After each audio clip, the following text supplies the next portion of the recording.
Olá, eu me chamo Emanuele Marques, eu sou médica endocrinologista pediatra da Secretaria de Saúde do Distrito Federal e trabalho no Centro Especializado de Diabetes, Obesidade e Hipertensão, o CEDOL.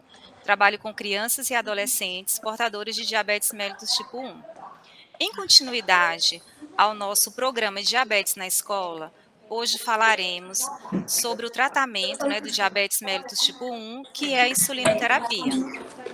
Esse projeto Diabetes nas Escolas, eles nos traz grande satisfação, porque esta parceria saúde-escola certamente aumentará o conhecimento, da escola acerca da doença diabetes, e isso permitirá que o aluno se sinta seguro, para realizar o seu tratamento na escola, e também é uma oportunidade, para a escola tratar dessa doença diabetes que cada vez mais tem aumentado no nosso meio.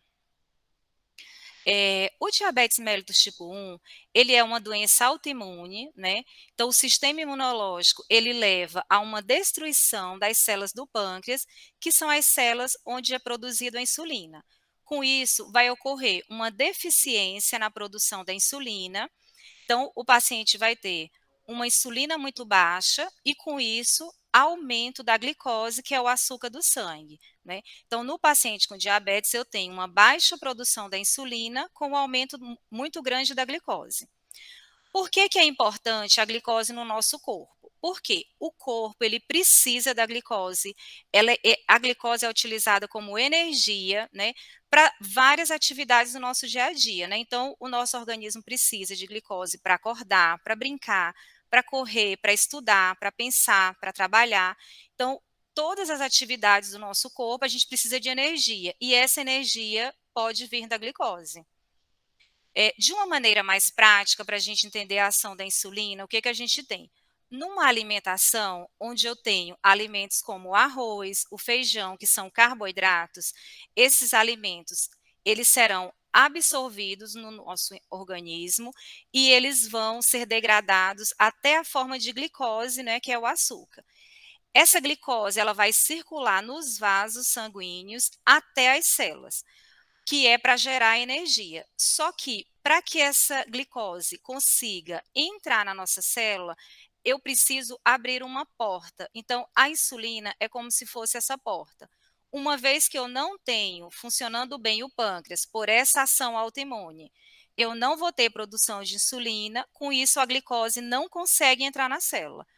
E a glicose que não entra na célula e fica circulando livre no meu corpo, o que vai acontecer? Ela vai levar a sintomas como aumento da sede, aumento da urina, desidratação, e se não for feito o diagnóstico e o tratamento no tempo adequado, o paciente vai evoluir com a doença diabetes. No caso, o tipo 1, que ele é muito comum em crianças e adolescentes, se essa criança não tiver esse diagnóstico de diabetes e receber o tratamento adequado, ela pode ir a óbito. Então, o tratamento do diabetes mellitus tipo 1 é a base da insulina, Então, por ser uma deficiência na produção desse hormônio, o tratamento será a reposição dessa insulina. Esse ano é um ano de motivo de muita alegria para toda, a comunidade dos pacientes com diabetes, nós profissionais, porque esse ano completou 100 anos da descoberta da insulina. Então, antes de 1922, todo paciente que descobriu diabetes mellitus do tipo 1, ele ia a óbito, porque o tratamento é a base da reposição da insulina, e não existia insulina no mundo. Em 1921, se intensificou, a descoberta da insulina, e esses pesquisadores no Canadá conseguiram a insulina a partir dos extratos de pâncreas desse cachorro. E essa foi a primeira criança no mundo que recebeu insulina. Essa criança, quase um adolescente, ele tinha 14 anos, e aqui foi antes dele receber a insulina. Aqui, após ele receber a insulina. E ele viveu bastante, graças à descoberta da insulina. Então, depois de 1922, ao longo, de todos esses 100 anos, foram descobertas várias insulinas, o que melhorou muito o tratamento, do diabetes tipo 1. Por quê? essas primeiras insulinas, elas davam muitas reações, efeitos colaterais, que foram melhorados, né, ao longo desses anos, e hoje nós temos insulinas bem seguras e conseguimos fazer um tratamento melhor. Foram descobertas, né, ao longo desses anos, algumas insulinas inaladas, porém, elas não são liberadas para abaixo de 18 anos, né? Então, o que a gente tem para a faixa de criança e adolescentes para tipo 1, realmente é a insulina injetável. Então, a insulina, ela deve ser aplicada em todo o paciente com diabetes mellitus do tipo 1 para fazer a reposição. E como que a gente aplica essa insulina? Através de injeções, né, subcutâneas. Aqui, para esquematizar, nós temos a pele, né, nessa cor aqui mais externa, e logo abaixo da pele a gente tem um tecido que é chamado subcutâneo, que é um tecido de gordura, que é antes de chegar no músculo. Então, a aplicação de insulina, ela ocorre nessa região. Onde que podemos aplicar insulina no corpo? Na região do abdômen, né, cerca de 3 centímetros longe da cicatriz umbilical dos dois lados, na região da coxa, nessa parte mais medial, lateral, também dos dois lados, na região aqui mais posterior do braço, né, e a região aqui mais superior do glúteo, porque são regiões que têm um pouco mais de tecido gorduroso, tecido subcutâneo. Aqui, esquematizando, né, mais uma vez, a aplicação aqui na região mais posterior do braço, na região lateral da coxa e na região do abdômen, né, sempre aqui nessa região subcutânea. A aplicação de insulina, como que ela vai acontecer, né? Existem algumas formas da gente acessar esse subcutâneo. Então, através das seringas, né, de insulina, aqui a gente esquematiza, né, uma aspiração com a seringa, ou através de canetas aplicadoras. A gente tem canetas descartáveis ou permanentes, e essas canetas têm um visor aqui que facilita, né, a dose e a aplicação. A criança ou adolescente, então, que usa insulina em períodos que está na escola, como que pode ser armazenado? A insulina que foi aberta, né, que está em uso, ela pode ficar em temperatura ambiente, tá? Não precisa ficar na geladeira. Só fica na geladeira os frascos que estão fechados. Uma vez que a criança abriu, né, esse frasco e vai utilizar, ela pode permanecer por volta de 28 a 30 dias, né, fora da geladeira. Então, pode levar numa bolsa de mão.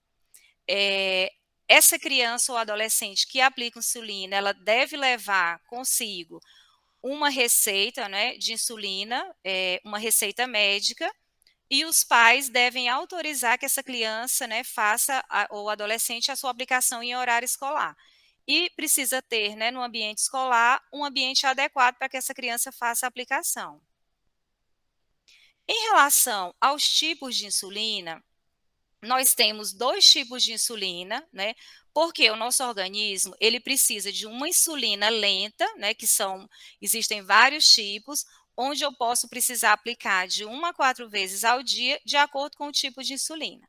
Essa insulina lenta, ela vai ser responsável por manter uma base de insulina mínima no meu organismo e, por exemplo, quando eu durmo à noite, ela é responsável por manter bem a minha glicose e acordar, por exemplo, de manhã em jejum com a glicemia controlada. Então, é uma insulina que ela vai ser aplicada para manter uma base ao longo do dia. E nós temos também as insulinas rápidas, né? Esses tipos aqui, que elas serão aplicadas de 3 a 6 vezes ao dia, e muito importante, com relação à alimentação, né? Quando existe uma alimentação rica em carboidratos, por esse aluno não ter a produção, né, da insulina, ele precisa simular o que seria uma produção normal do pâncreas. Então, quando ele se alimenta, ele precisa aplicar a insulina de acordo com a glicemia para que seja corrigido tanto os aumentos, né, como reduções de insulina no corpo. Aqui eu mostro para vocês um exemplo, né, de aplicação de insulina. Então, vamos ver aqui. Esse paciente, ele utiliza a insulina NPH, que é a lenta, que dura ao longo do dia inteiro, e a insulina regular para o horário das refeições. Então, Se ele estuda, por exemplo, no período da tarde, então ele vai em casa aplicar a insulina do café, né, as 2. Na hora do almoço, ele vai aplicar mais 2, porém, quando ele for lanchar, ele vai precisar aplicar uma insulina regular.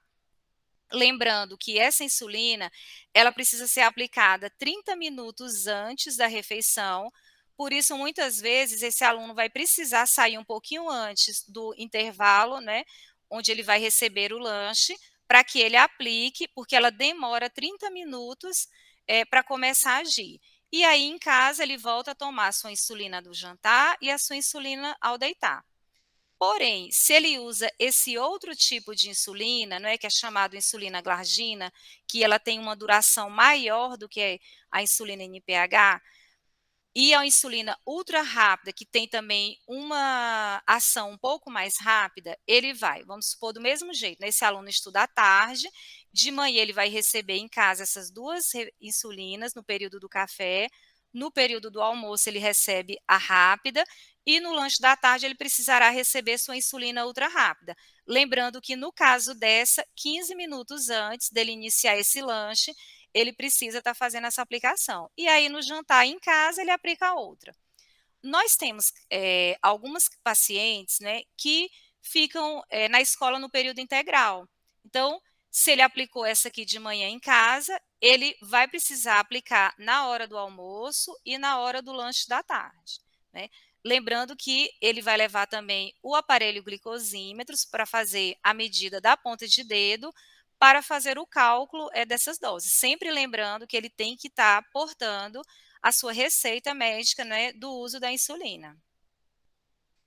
Além dessas 2 formas, né, de aplicação, com a caneta ou com a seringa, né, a gente também pode fazer o uso, né, da insulina através da bomba de insulina, que a gente chama bomba de insulina. Ele é esse aparelho aqui, né, existe algumas marcas representadas aqui.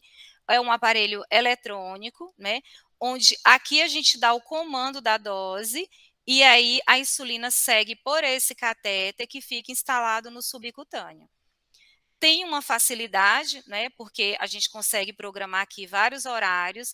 Essa infusão, ela é contínua, né, ao longo das 24 horas, e esse catéter que fica na pele, ele precisa ser trocado a cada 3 dias. Então, o paciente não precisa receber várias vezes por dia, né, aquelas aplicações que eu mostrei anteriormente.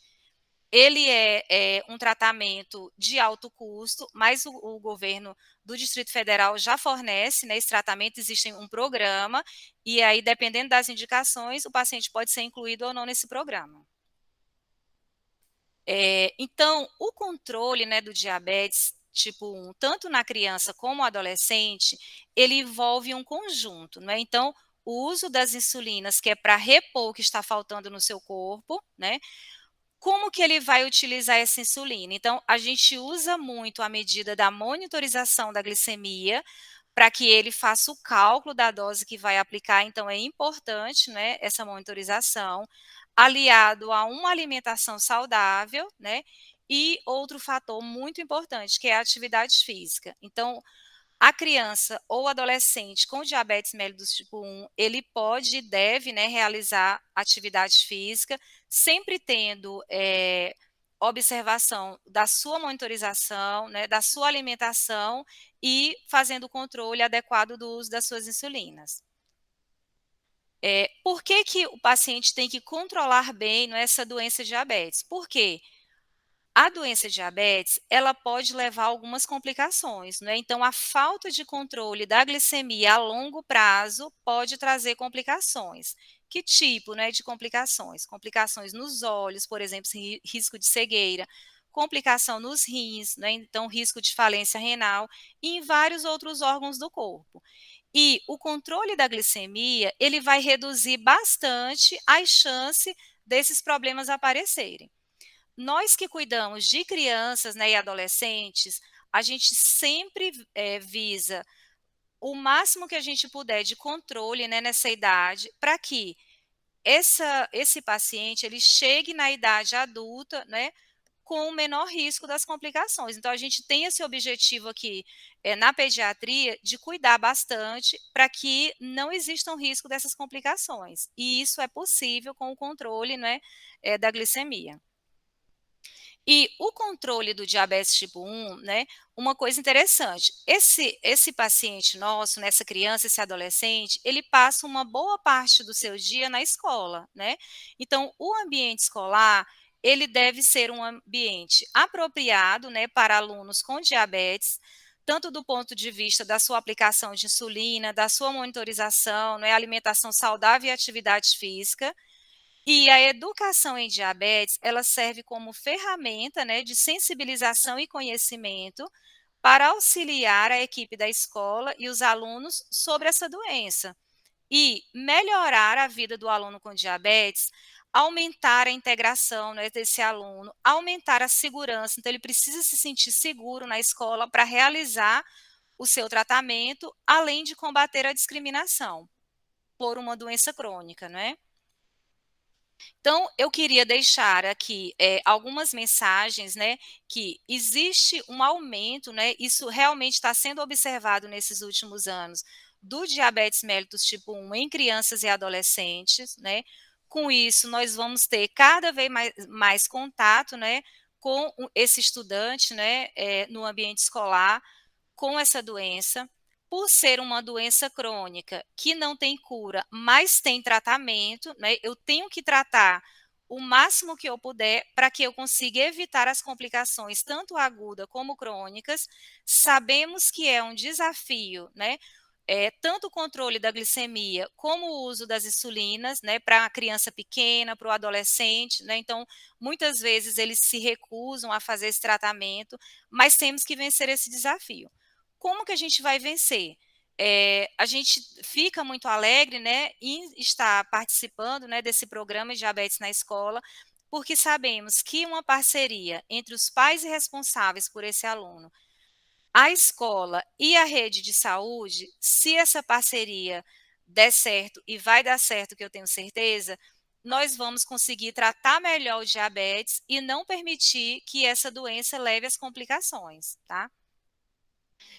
Eu achei muito pertinente nessa frase que eu tirei lá da Associação de Diabetes Juvenil, que é a ADJ, que é uma associação muito importante que a gente tem aqui no Brasil, lá em São Paulo, né, que faz muito, né, pelas crianças e adolescentes, né, e também adultos com diabetes, e eu queria deixar essa mensagem para vocês, né, então contamos com a escola para apoiar e facilitar a criação de atitudes positivas em relação ao diabetes e colaborar na integração social dos alunos. Juntos, buscamos a valorização da convivência na diversidade, acreditando que os caminhos que escolhemos percorrer são tão importantes e especiais quanto o ponto de chegada. Por isso, convidamos você a conviver com as diferenças e a encontrar seu papel e sua responsabilidade neste processo. Então, cada um, né, do seu jeito, realmente pode contribuir para que a vida desse aluno na escola realmente seja, que ele se sinta seguro para que ele consiga realizar o tratamento da melhor forma possível. Eu gostaria de agradecer muito nessa oportunidade, principalmente a minha equipe, né, lá do Centro Especializado em Diabetes, Obesidade e Hipertensão, no CEDOR, que é uma equipe multidisciplinar, né, então aqui é representada uma parte, né, da equipe, então nós temos os médicos endocrinologistas, endocrinologistas pediatra também, as enfermeiras, as nutricionistas, as psicólogas e um ganho grande que a gente teve esse ano, que foi a nossa assistente social. Gostaria de agradecer também a Secretaria de Saúde, né, na gerência de nutrição, a Secretaria de Educação por essa parceria tão importante e a escola, né, e a APSUS, que está nos proporcionando esse curso, principalmente um agradecimento grande em nome da Beth. Obrigada.